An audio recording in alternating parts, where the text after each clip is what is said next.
my voice has been so funny. Now, a lot of y'all are saying it's because of the testosterone pellets that I've taken, or I've been given, administered. Ernie's not in my videos. Come on, littles! I am so sorry.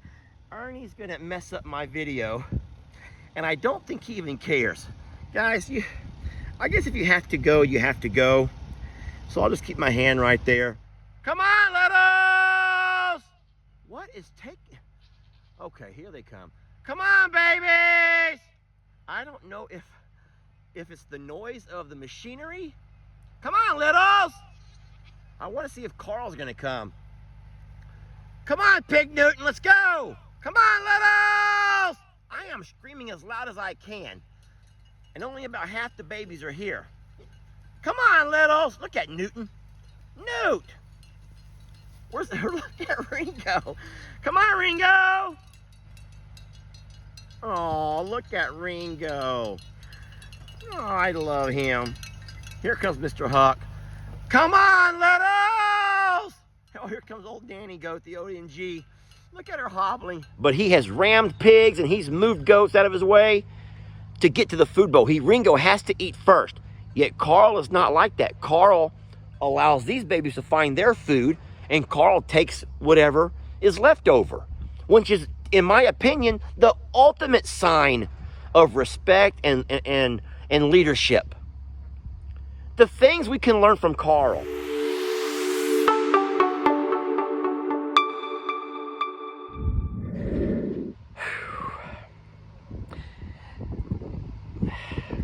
I say this just purely off of observation.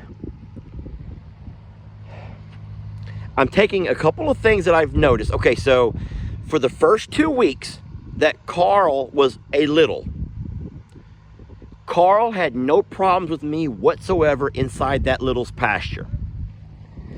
But at some point, Carl began to make a transition into becoming the leader of the littles.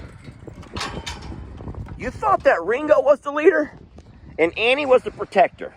That's what you all come to believe, right? That Ringo is their leader and Annie is their protector. Look at all of them.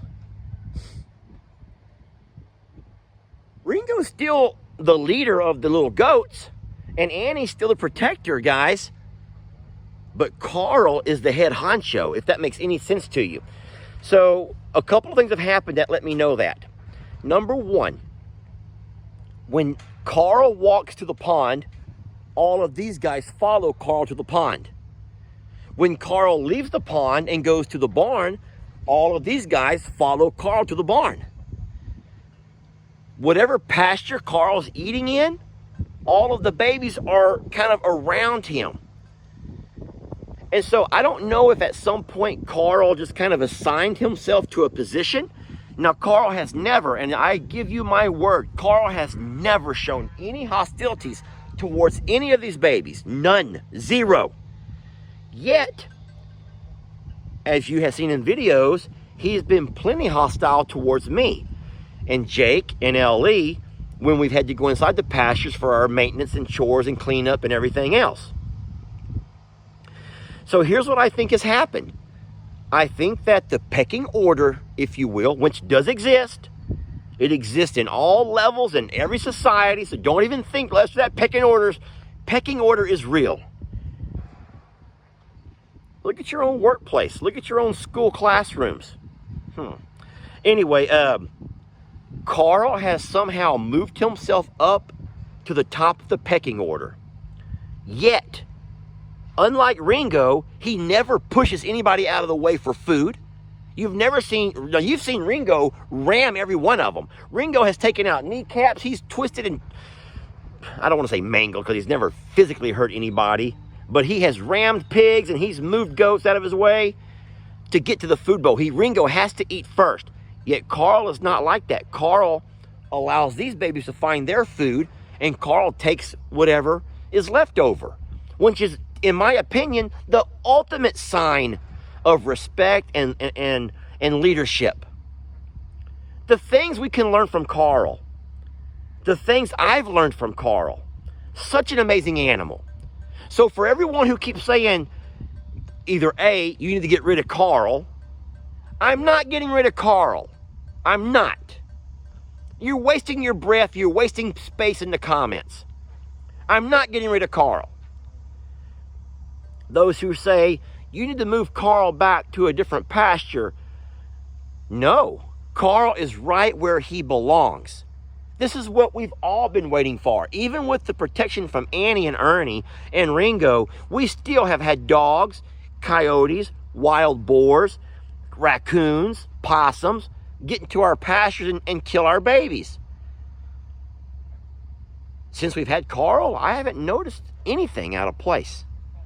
The dogs are not waking us up at night. I'm not finding any fresh dig marks. No fresh duck or chicken or goose feathers. Carl's right where he belongs. Carl is going to stay right here. I will, and I have moved animals if they don't work out. So what I have to do is open myself up to what I can do. Now, there's going to be discussion back and forth over, it's going to be an alpha male, Lester. Who's more alpha, you or hoorah? No, that's stupid. I'm not going to battle Carl every time I walk in this pasture. So I'm just going to have to be smart and understand that Carl needs to be Carl. And I'm not going to belittle and demean him by taking that away from him. And if Carl wants to protect these babies, then guess what? Protect the babies. Who wouldn't want that? I don't like that Carl is so aggressive, but then again, maybe it's the trigger that I need to think about. Maybe it is the volume that I talk, the speed that I talk, the fact that I always do have this camera that I'm talking into, or when it's flipped around, making videos of him with the camera in his face. And so I will have to change whatever the trigger is that's mechanizing Carl to react the way that he reacts. Guys, I will continue to have to come to the pastures to feed, but this is an easy solution. When Carl and the babies are in the back, I'll drop the feed here in the front. When Carl and the babies are here in the front, I'll go work in the back. All of the pastures have gates that will close, that I can contain the animals into any pasture I want. Turn the camera around. I don't really like that selfie mode, but I find myself doing that more and more when I want to have a teachable moment. Seriously, I don't know what it is about me, but when I feel like I need to have a teachable moment, I find myself turning that camera around. I want to see if I have my teacher face, I guess. All of the babies are laid up. I think this is so cute. Poor Ringo can't even lay his head flat. Don't get up, don't get up. I'm sorry, don't get up. He can't even lay his head flat because of his horns. Let me take a moment to address all of those people who are saying, Lester, ever since you got Carl, you don't spend time with any of those other babies. Oh my gosh. Guys, if my videos last, let's say an average of 10 minutes, and I'm here 24 hours a day, guess what? I mean, I'm not a math person, but that means that 23 hours and 50 minutes, 23 hours and 50 minutes of my day, you don't see. And that means that Lester still does the same thing that he's always done with the babies. He still gets out and about and feeds and waters and sprays down and gives belly rubs. Fine. I haven't made many videos of that because guess what? I've made videos of that for the last 3.5 years. But right now, Carl seems to have a lot of my attention because I'm learning things about him that I never knew. Now, if you're not interested in learning about Carl, then by all means, you don't have to watch. Who does that? No, I made the geese come run everybody away. Go back to the pond. Go back to the pond. I'm sorry, Ringo. Ringo hasn't budged. Hi, Pebbies. Who does that, really? Seriously, who does that? What YouTube or Facebook personality is going to read the comments and let that determine what kind of videos they make? Okay, well, if you could name somebody, then go to their page and comment the heck out of it. But this page is mine, and I love sharing what I learn about these babies. And I am making some amazing discoveries about Carl.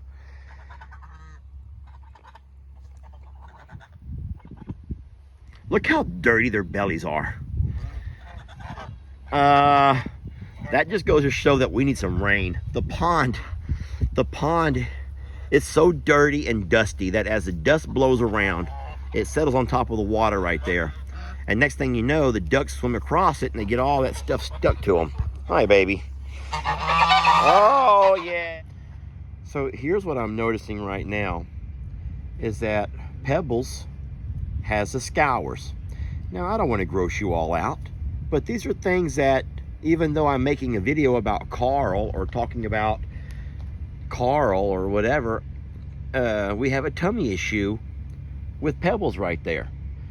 So even though I'm watching all the babies laying around, as soon as I'm done with this video, what I'm going to do is walk to Jamie's little medicine cabinet and get the tummy medicine that we give to our babies who have the scours. Now, the difference in today's doctoring or medicating video is that I have to find a way, and I will have to find a way to administer that tummy medicine to Pebbles without upsetting Carl. So that's how my life is going to have to change. That's how my role's going to have to change. And I have to figure that out. But really, we got to get off the Carl haters in the group.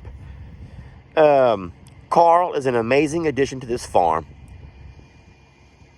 I feel like I have done Carl a disservice by not knowing exactly what he needs from me.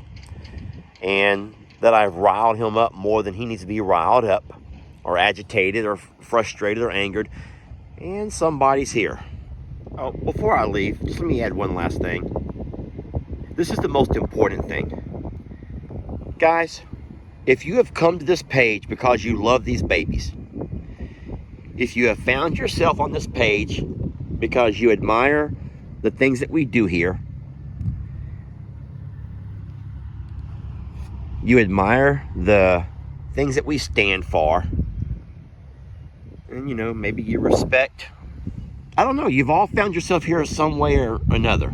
Maybe for the comic relief that we try to provide. Thank you. But do not think that Charles, do not think that Carl is going to change any of that. He has only added to our lives. He's not taken anything away. So give him his moment.